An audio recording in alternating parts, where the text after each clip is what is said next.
Sa bawat kalsadang tinatahak may kwentong hindi agad napapansin. Hindi ito tungkol sa bilis. Hindi rin tungkol sa destinasyon. Ito ay tungkol sa biyahe at sa buhay sa likod ng manibela.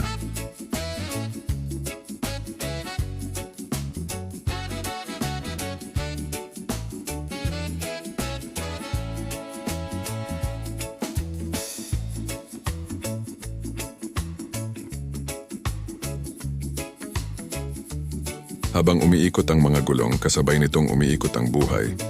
May mga lubak na kailangang iwasan, may mga likong kailangang pagbagalan, at may mga sandaling kailangan huminto para lang magpatuloy muli.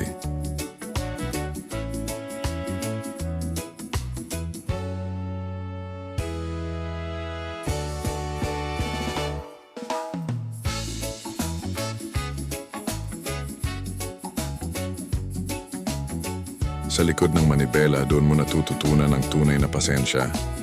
Hindi lahat ng oras ay mabilis ang takbo. Hindi lahat ng daan ay malinaw. Minsan kailangan mong makisabay.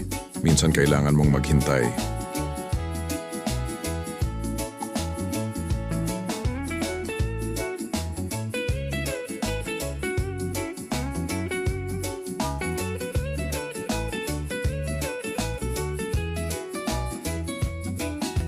May init ng araw na susubok sa'yo, may ulan na magpapabagal sa bawat galaw.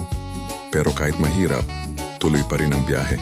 Dahil may umaasa sa bawat pagdating at may pangarap sa bawat pag-alis.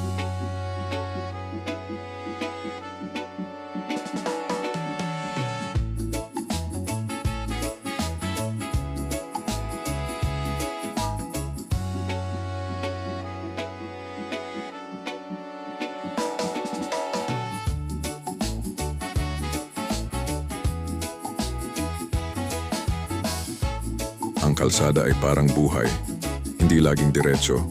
May paakyat, may pababa, may madilim, may maliwanag. Pero hanggat hawak mo ang manibela, may kontrol ka sa direksyong tatahakin.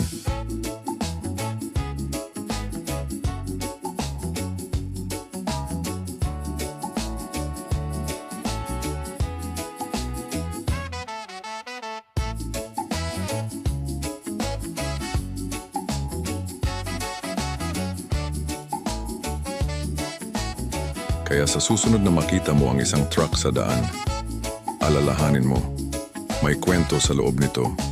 Ito ang buhay sa kalsada. Ito ang biyahe na hindi basta natatapos. Salamat sa pagsabay. Hanggang sa susunod na biyahe. Mga tropang kabiyahero, ingat!